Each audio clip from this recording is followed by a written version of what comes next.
श्री शिवा नमस्तुभ्यम दोस्तों, हर हर महादेव। कैसे हैं आप? आशा करती हूँ सब ठीक होंगे और सुरक्षित होंगे। दोस्तों, कार्तिक का बहुत ही सुंदर और पावन महीना चल रहा है। इसमें जो भी तिथियां पड़ रही हैं बहुत ही अच्छी और शुभ संयोग लेकर आ रही हैं। तो दोस्तों, जो कार्तिक माह की एकादशी है वो पड़ने जा रही है गुरुवार के दिन, जो कि विष्णु जी का भी दिन है और एकादशी भी विष्णु जी का दिन है। तो दोस्तों, इस एकादशी पर आप कुछ ऐसे उपाय जरूर करिएगा जिससे कि आपके सारे कष्ट दूर हो जाएं और धन संपदा की आपके यहाँ बढ़ोतरी हो। तो दोस्तों, ये एकादशी सबसे बड़ी एकादशी मानी गई है, देव उठनी एकादशी। इस एकादशी पर दोस्तों देव भगवान विष्णु स्वयं नारायण 4 महीने बाद जागेंगे।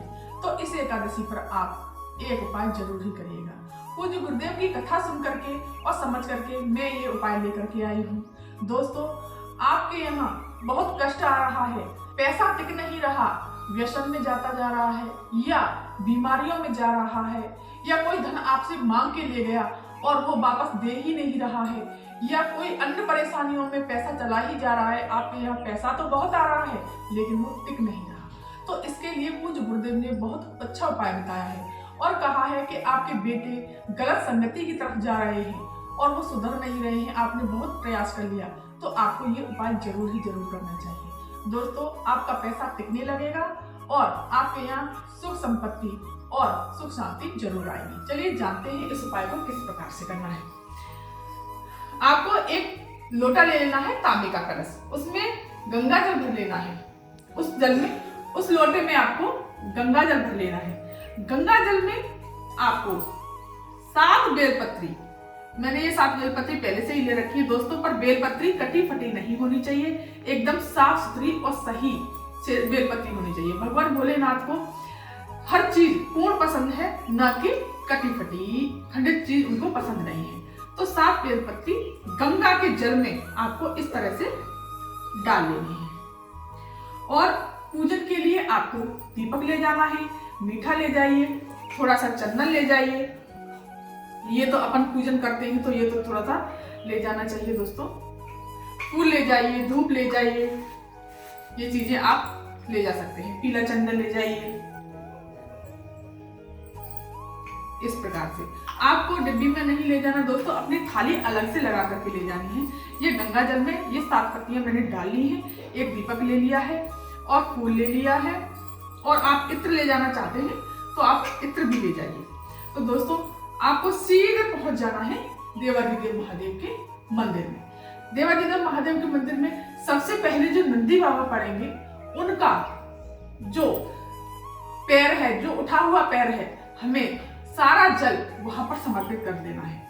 ये देखिए दोस्तों, ये उठा हुआ पैर है, इसी पर समर्पित कर देना है। बहुत सी माताएं बहनें नहीं समझ पाती हैं तो समझ लीजिए, ये वाला उठा हुआ पैर है, ये दबा हुआ पैर है। यहाँ पर आपको अपनी मनोकामना बोलते हुए अपने कार्य सिद्धि के लिए यहाँ पर जल समर्पित कीजिए। लेकिन ये बेलपत्री यहाँ पर गिरनी नहीं चाहिए। ऐसे करके आपको बेलपत्री को साधना है और श्री शिवाय नमस्तुभ्यम मंत्र का जाप करते हुए इस तरह से सारा जल नंदी बाबा के उठे हुए पैर पर समर्पित कर दीजिए इस प्रकार से, और अपनी मनोकामना बोल देनी है। फिर आपको प्रवेश करना है देवाधिदेव मंदिर में। मंदिर में प्रवेश करने के बाद अगर बहुत सी जगह तो नंदी बाबा मंदिर में ही बैठे हुए होते हैं। फिर आपको आ जाना है देवाधिदेव महादेव के पीछे, जो कि उत्तर दिशा की तरफ मुंह करके आपको खड़े हो जाना है। और दोस्तों, अगर डमरू के आकार का शिवलिंग है तो आपको खड़े होकर समर्पित करना है, और अगर जमीन पर बैठे हुए शिवलिंग है तो वहां पर आपको बैठकर, तो ये 7 बेलपत्री आपको ले जा करके इस तरह से पकड़नी है। एक एक करके नहीं करना, जहां से डंडी का भाग होता है यहाँ पर थोड़ा सा चंदन लगा दो आप, बस इस तरह से।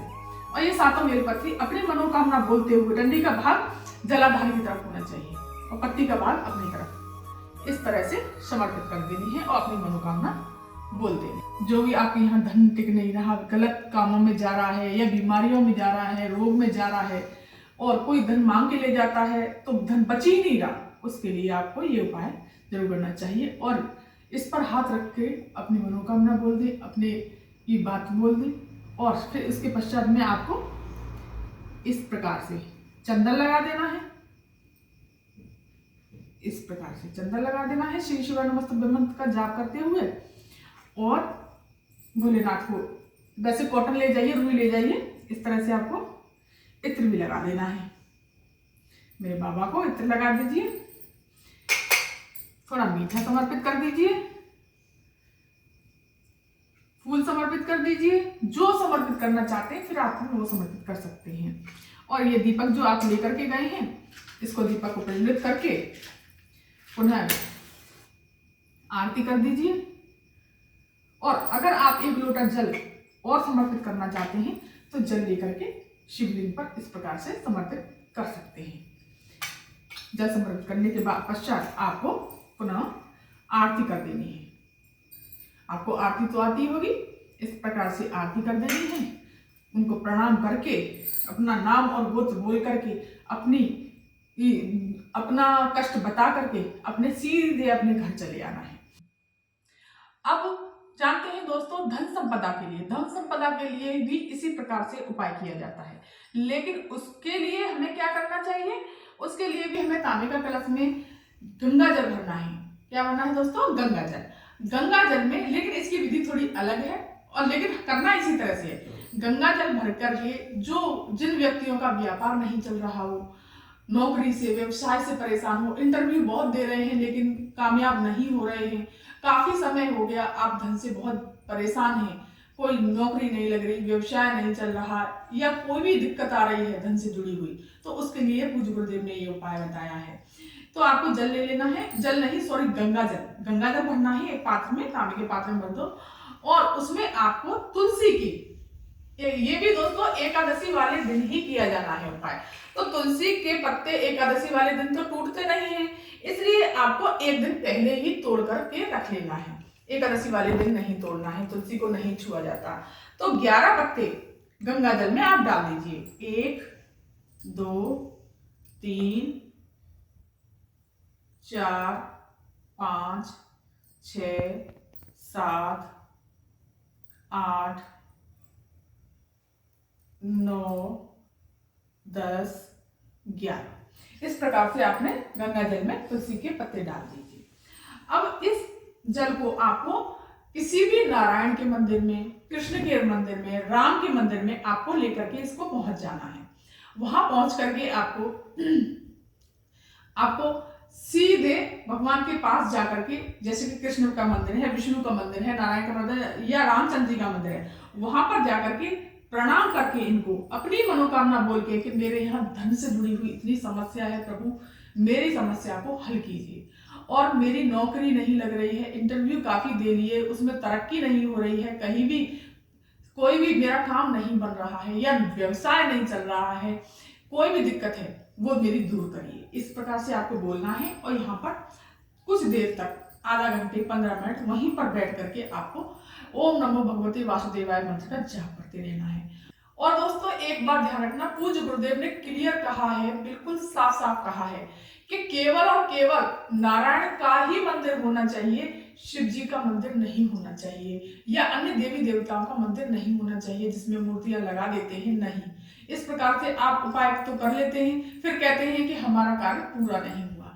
आप आधी अधूरी जानकारी लेकर के आप उपाय कर लेते हैं कि समझ में नहीं आता कि काम हुआ कि नहीं हुआ। तो इस प्रकार से आपको करना है केवल और केवल नारायण के मंदिर में, कृष्ण के मंदिर में, श्री राम के मंदिर में। तो ये जल थोड़ी देर वहां पर रखा रहने दें, फिर उसके पश्चात आप इस जल को उठा लाइए। उठा के आपको फिर क्या करना है, जैसे कि ये वृक्ष है, इस पेड़ के नीचे, किसी भी वृक्ष के नीचे आपको अपनी मनोकामना बोलते हुए सारा का सारा जल उसमें डाल देना है। इस प्रकार से ये जल डाल देंगे और सीधे अपने घर चले आएंगे। तो ये था दोस्तों दूसरा उपाय, बहुत ही अच्छा और अचूक उपाय बताया है पूज्य गुरुदेव ने। एकादशी वाले दिन ये उपाय आप जरूर ही जरूर करिएगा, क्योंकि साल की सबसे बड़ी एकादशी पड़ने जा रही है, देव उठनी एकादशी। तो नारायण, स्वयं नारायण इस एकादशी पर उठेंगे और जो भी हमारे दुख तकलीफ होंगे, कष्टों को दूर करेंगे।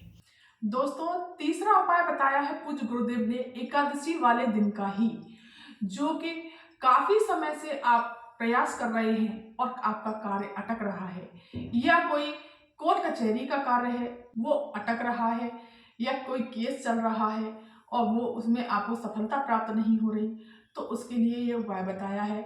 और बताया है पूज्य गुरुदेव ने, कोई प्रशासनिक कार्य है और वो आपका पूरा नहीं हो रहा, और बहुत से कार्य ऐसे होते हैं जो कि हम करते हैं लेकिन वो पूरे नहीं होते और अटक जाते हैं, काम बनते बनते भी अटक जाता है। तो दोस्तों उसके लिए पूज्य गुरुदेव ने बहुत सुंदर उपाय बताया है, समी के पत्ते का उपाय। तो चलिए जानते हैं दोस्तों कि समी के पत्ते का एकादशी वाले दिन किस प्रकार से उपाय करना है। तो आपको सबसे पहले क्या करना है दोस्तों, एक तांबे का कलश ले लेना है, उसमें जल भरना है अपने घर से। दोस्तों इस बात को तो मैं कई बार बता चुकी हूँ, जल आपको अपने घर से ही भरना चाहिए, बाल्टी में से भरिए या परिंदे में से भरिए, अपने घर से ही भर के ले जाना चाहिए। इससे वास्तु दोष खत्म होता है और साथ ही साथ आपका पितृ दोष भी खत्म होता है। तो दोस्तों जल भर के ले जाना है आपको अपने घर से। थोड़ा रोली ले लीजिए, रोली नहीं सॉरी चंदन ले लीजिए, पीला चंदन ले लीजिए, तिल ले लीजिए, फूल ले लीजिए, इत्र ले लीजिए, थोड़ा सा मीठा ले लीजिए, एक दीपक तैयार कर लीजिए, एक धूप ले लीजिए और कलावा, इसके साथ आपको पहुंच जाना है। और शमी के पत्ते, 5 शमी के पत्ते चाहिए आपको, 5 शमी के पत्ते ले लीजिए। इन चीजों को लेकर के आप पहुंच जाना है देवाधिदेव महादेव के मंदिर। शिव जी के पास जाकर के आपको खड़े हो जाना है उत्तर दिशा की तरफ मुख करके। उत्तर दिशा की तरफ मुख करके खड़े होंगे, जैसे कि मैं बैठी हूँ, जलाधारी का मुख इधर है, तो इस ऐसे ही करके आपको खड़े हो जाना है। डमरू वाला शिवलिंग है तो इस प्रकार से खड़े होकर के जल चढ़ाना है, और अगर जमीन पर बैठा हुआ शिवलिंग है तो आपको वहां पर बैठ करके जल चढ़ाना है। पूज्य गुरुदेव की कथा सुन करके और समझ करके बहुत अच्छे से समझाऊंगी दोस्तों। अगर कोई भी बात आपकी समझ में ना आए तो कमेंट करके पूछ सकते हैं। तो आपको सबसे पहले ये जल गणेश जी के स्थान पर समर्पित करना है, श्री शिवा नमस्तुभ्यं मंत्र का जाप करते हुए, फिर कार्तिकेय जी के स्थान पर, फिर माता अशोक सुंदरी के स्थान पर। तो सब आपको बता देती हूँ, ये स्थान गणेश जी का है, ये स्थान कार्तिकेय जी का है, और ये जो मोटी सी लाइन है ये माता अशोक सुंदरी का स्थान है, और ये जो कटी भाग है ये वाला, ये माता रानी का हस्तकमल है। श्री शिवाय नमस्तुभ्यं, फिर इस पर समर्पित करना है। फिर शिवलिंग पर श्री शिवाय नमस्तुभ्यं मंत्र का जाप करते हुए इस प्रकार से समर्पित कर दीजिए, और नंदी के पैर पर समर्पित कर दीजिए, नंदी के ऊपर समर्पित करना चाहते हैं तो उन पर भी समर्पित कर दीजिए। इस प्रकार से समर्पित करने के पश्चात आपको क्या करना है, सबसे पहले चंदन नहीं, आपको इत्र लगाना है। बाबा को इत्र बहुत प्रिय है दोस्तों, तो कन्हैया जी को भी इत्र बहुत प्रिय है। आपको इस तरह से इत्र ले लेना है हाथों में, अगर रुई में ले जा सकते हैं तो रुई में ले जाइए। इस तरह से लेकर के आपको बाबा को इत्र लगा देना है।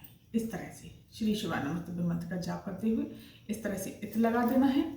और फिर इसके पश्चात आप पीला चंदन लेके गए हैं तो पीला चंदन, लाल, और अगर सफ़ेद चंदन लेके गए हैं तो सफ़ेद चंदन, इन तीनों उंगलियों पर आपको इस प्रकार से चंदन ले लेना है। और श्री शिवाय नमस्तुभ्यं मंत्र का जाप करते हुए, श्री शिवाय नमस्तुभ्यं मंत्र का जाप करते हुए इस तरह से आपको चंदन लगा देना है। त्रिपुंड बनाना है, ध्यान रखना दोस्तों, त्रिपुंड बनाना है। फिर गणेश जी के स्थान पर लगा दीजिए, कार्तिकेय जी के स्थान पर लगा दीजिए, और माता अशोक सुंदरी के स्थान पर लगा दीजिए। माता रानी के हस्तकमल पर भी आप लगा दीजिए थोड़ा सा चंदन। इसके पश्चात आपको थोड़ा सा मीठा समर्पित करना है। इस प्रकार से मीठा समर्पित कर दीजिए थोड़ा थोड़ा, इस तरह से मीठा समर्पित करने के पश्चात आपको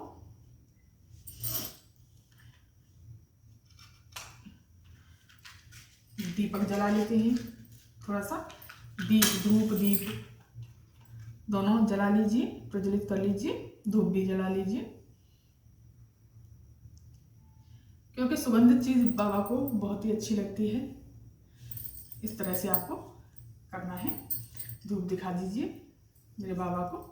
इस प्रकार से आपको धूप दीप दिखाने के पश्चात आपको जो 7 बेलपत्री आप समी पत्र लेकर के गए हो, उसको सबसे पहले एक समी पत्र आपको कहाँ समर्पित करना है आपको बताती हूँ। एक समी पत्र समर्पित करना है आपको अशोक सुंदरी के स्थान पर, इस तरह से डंडी का भाग इधर और पत्तियों का भाग इधर।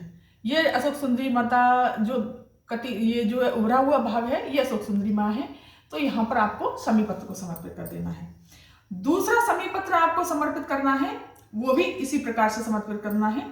इस तरह से पकड़ेंगे और डंडी का भाग जलाधारी की तरफ। इस तरह से अपनी मनोकामना बोलते हुए जो भी कार्य अटक रहे हैं आपके, कोई भी प्रशासनिक कार्य है या केस से जुड़ा हुआ कोई कार्य है या कोई अन्य परेशानी है आपको, दूसरा वहां पर। और तीसरा, ये माता रानी का जो हस्तकमल है ना, ये कटी भाग यहां पर इस प्रकार से समर्पित करिएगा, ये भी इस प्रकार से। और चौथा शमी पत्र आपको समर्पित करना है जो नंदी बाबा का जो उठा हुआ पैर है वहां पर, अपनी मनोकामना बोलते हुए उठे हुए पैर पर आपको इस तरह से समर्पित कर देना है। और पांचवा शमी पत्र बताया है गेट पर, जो मंदिर के अंदर जो गेट अंदर घुसते हैं, जो गेट पड़ता है वहां पर, जैसे कि ये गेट है तो यहाँ पर आपको गेट पर समर्पित कर देना है। किधर भी कर दीजिए, इधर साइड में कर दीजिए, इधर, लेकिन ऐसी जगह साइड में रखना जो कि किसी के पैर ना पड़े। ये समर्पित करने के पश्चात आपको फूल चढ़ाना चाहते हैं, फूल चढ़ा दीजिए। ये जल जो लेकर के गए हैं, थोड़ा थोड़ा जल दोबारा से समर्पित कर दीजिए जहां जहां शमी पत्र चढ़ाया है आपने, इस तरह से। और श्री शिवाय नमस्तुभ्यं मंत्र का जाप करते हुए इस तरह से जल आपको सारा का सारा शिवलिंग पर समर्पित कर देना है और अपनी मनोकामना बोल देनी है। और अपनी झोली फहरा करके अपना नाम और गोत्र बोल करके जलाधारी से यहाँ से अपने चरणों को, बाबा के चरणों को प्रणाम करते हुए, बाबा को प्रणाम करते हुए, अतः अशोक सुंदरी को प्रणाम करते हुए सीधे अपने घर चले आ। प्रणाम करते हुए उसके पश्चात आपको आरती कर देनी है। पुनः आपको आरती तो आती ही होगी। आरती करने के पश्चात बाबा को प्रणाम करके अपनी मनोकामना बोल करके अपने सीधे घर चले आना है। तो ये भी एकादशी का बहुत ही सुंदर और अचूक उपाय है। दोस्तों, साल की सबसे बड़ी एकादशी पड़ने जा रही है, वो है देवउठनी एकादशी। तो इस उपाय को आप जरूर करिएगा। अगर वीडियो पसंद आया हो तो चैनल को सब्सक्राइब कर दीजिए, वीडियो को लाइक कर दीजिए और कमेंट में श्री शिवाय नमस्तुभ्यं अवश्य लिखिएगा, या फिर भोले बाबा का कोई भी प्यारा सा नाम जरूर लिख दीजिएगा।